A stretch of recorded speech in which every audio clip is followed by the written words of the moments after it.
This is NHK World Japan. We bring you the news from Radio Japan at 11 hours UTC on Friday, June 28th. I'm Hiroko Kitadai. And I'm Joseph Queenie.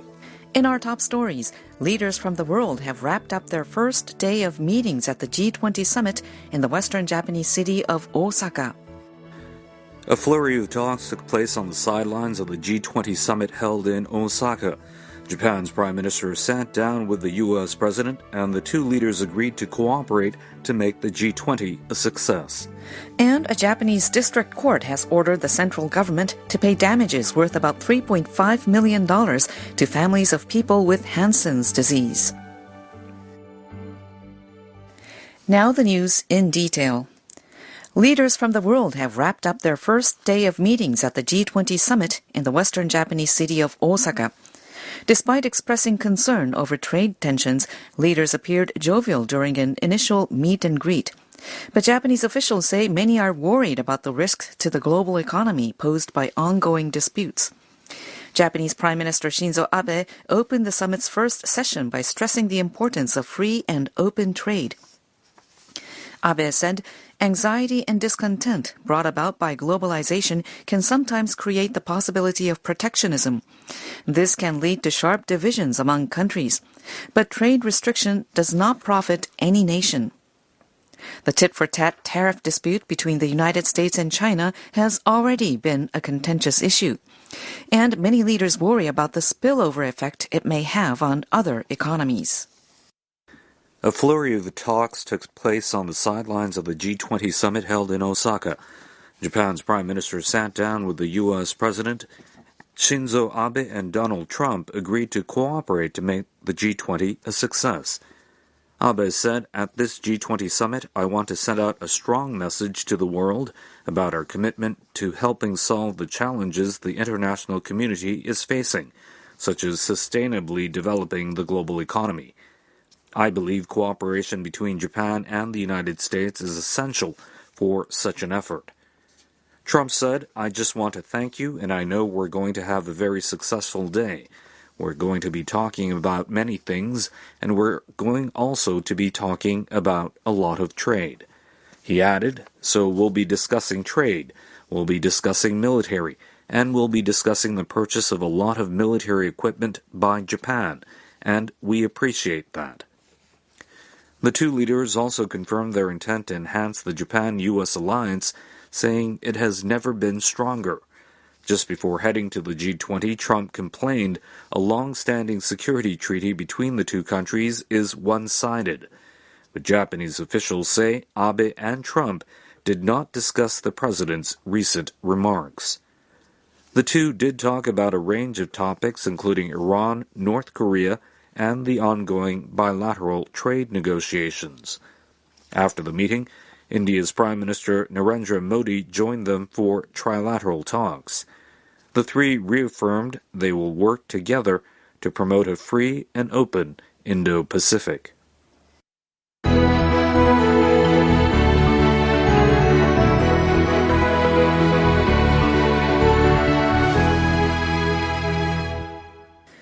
At the G20 Summit in Osaka, Japan's Prime Minister Shinzo Abe has proposed creating a new international framework for discussing rules for the digital economy.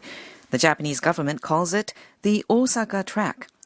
World leaders met to discuss the plan on Friday to stake out their positions on the issue. Abe pitched the idea for the first time at the World Economic Forum in Davos earlier this year. Abe urged the other G20 leaders to ease the restrictions on data flows. He said, "To maximize the vast potentiality of this rapidly proceeding digitalization, international rules that do not lag behind this trend are indispensable." Abe added, "In particular, we need to create rules on data flow and e-commerce, which are the driving engines of the digital age." Data is being called the new oil in the increasingly interconnected digital era. An enormous amount of information is being generated every minute. Data is also key to the cross-border transactions that have become a cornerstone of international business. However, data regulation and protectionism have become buzzwords around the world. China requires businesses to store their information on servers inside the country and restricts the transmission of data abroad. The EU and emerging economies are also concerned about global data flows. They have started to regulate them. Some analysts warn that these protectionist moves could wind up hurting global economic growth. The leaders are divided on how new resources should be controlled, secured, and profited from. Observers say Beijing's participation would contribute to the success of any global framework because of China's giant e-commerce industries and the sheer size of the Chinese market. They also point out that key challenges for the Osaka track include how to reach a compromise with Beijing and how to get the more data-restrictive EU and emerging markets on board. U.S. President Donald Trump also sat down with Russian President Vladimir Putin in one of the more highly anticipated sideline meetings of the summit. At the outset, the two leaders expressed willingness to improve relations that are said to be at the worst level since the Cold War. Trump said, "We have many things to discuss, including trade and including some disarmament, some little protectionism perhaps, in a very positive way." Putin said, "Our teams have been working together and this gives us a great opportunity to follow up on our meeting in Helsinki." This was their first one-on-one in almost a year, and relations had considerably soured since then. Domestically, the alleged Russian meddling in the 2016 U.S. presidential election has continued to dog Trump, and the two parties seem far apart on another major issue, nuclear disarmament. The future of two key agreements are in doubt. NHK World's Russian service reporter Anastasia Monokova is at the summit venue. She reports from Osaka on the atmosphere there and expectations for the summit.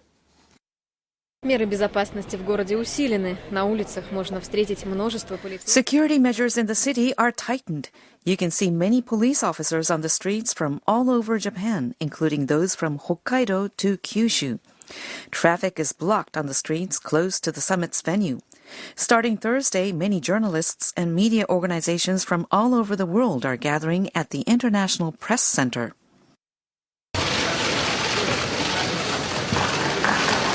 The G20's goal is to reach a consensus on a wide range of pressing issues amid conflicting views and competing interests. Japanese Prime Minister Shinzo Abe greeted visiting leaders before the photo session and declared the summit opening around noon. G20 Osaka Summit を開会いたします。 There are 4 sessions planned during the 2-day summit. Topics include the global economy, digital innovation, women's empowerment, and the environment. This year, all eyes are on the issue of free and fair trade and measures against protectionism. Much of the world's attention will be focused on bilateral meetings on the sidelines of the summit. Trade disputes are expected to dominate discussions, largely due to the U.S. shifting its approach under President Donald Trump. Trump's preference for bilateral deals and his complaints that other countries are taking advantage of the U.S. have disrupted international trading norms. With the trade dispute threatening economic growth, there are some expectations that world leaders will work to find common ground. And as the U.S. and China continue to butt heads on a trade deal, there are growing concerns the economy could weaken if G20 leaders do not present a unified front. U.S.-China talks are planned for Saturday.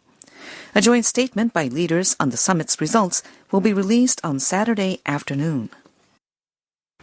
U.S. President Donald Trump and Chinese President Xi Jinping are set to meet for bilateral talks on Saturday morning on the sidelines of the Group of 20 Summit in Osaka.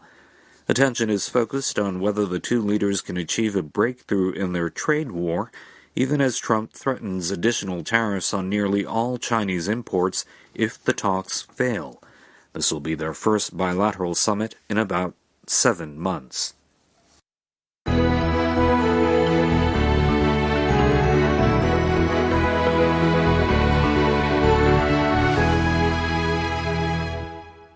You're listening to Radio Japan of the NHK World Japan Network.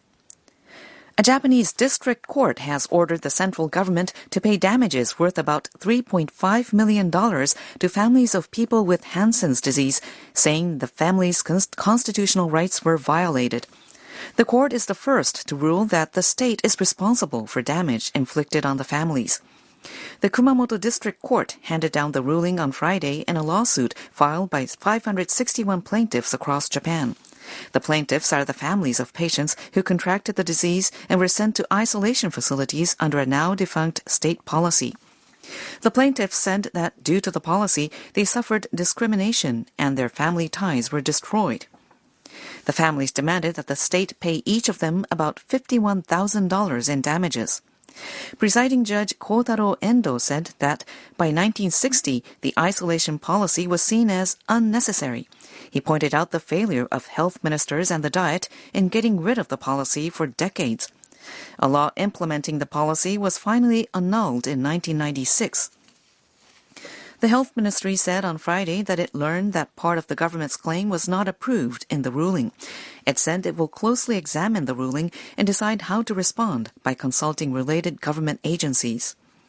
A court ruling finalized in 2001 called the policy unconstitutional and ordered the government to compensate former Hansen's patients. MUFG Bank has become the first Japanese financial institution to be designated a Yuan clearing bank. China's central bank granted the designation after a summit between Prime Minister Shinzo Abe and Chinese President Xi Jinping on the sidelines of the G20 meeting in Osaka, Japan. Japanese businesses can now settle their yuan-denominated transactions through MUFG instead of using financial institutions in China. Beijing is easing regulations to promote international use of the yuan in a bid to show the world it is opening up its financial markets. Attention is now focused on whether the designation will spur more investment in China by Japanese companies. A 20-year-old man from Tokyo has come in second place in the piano category of the International Tchaikovsky competition. Mao Fujita was one of 7 finalists. The prize winners were announced on Thursday at a music academy in Moscow. Fujita shared second place and silver medals with Dmitry Shishkin of Russia. The first prize and gold medal was awarded to Alexander Kandro of France. Fujita, a third-year student at the Tokyo College of Music, started taking piano lessons when he was 3. He earned international acclaim when he won the Clara Haskell competition in Switzerland in 2017. He has already been performing in concerts. Fujita said he was a runner-up this time and that he wants to come back to the next competition 4 years from now. He said that in the meantime he will continue to create beautiful sounds. In the violin category, Japanese-American Mayumi Kanagawa was a co-winner of the 4th prize. The first prize and gold medal was awarded to Sergei Dogadin of Russia.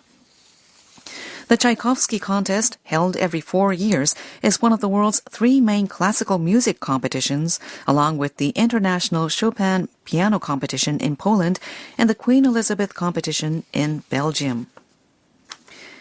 And finally, let's take another look at the top stories at this hour. World leaders have wrapped up their first day of meetings at the G20 Summit in Osaka. And a flurry of talks took place on the sidelines of the summit. Japan's Prime Minister and the U.S. President agreed to cooperate to make the G20 a success. And that was the news from Radio Japan of the NHK World Japan Network. I'm Hiroko Kitadai. And I'm Joseph Queenie.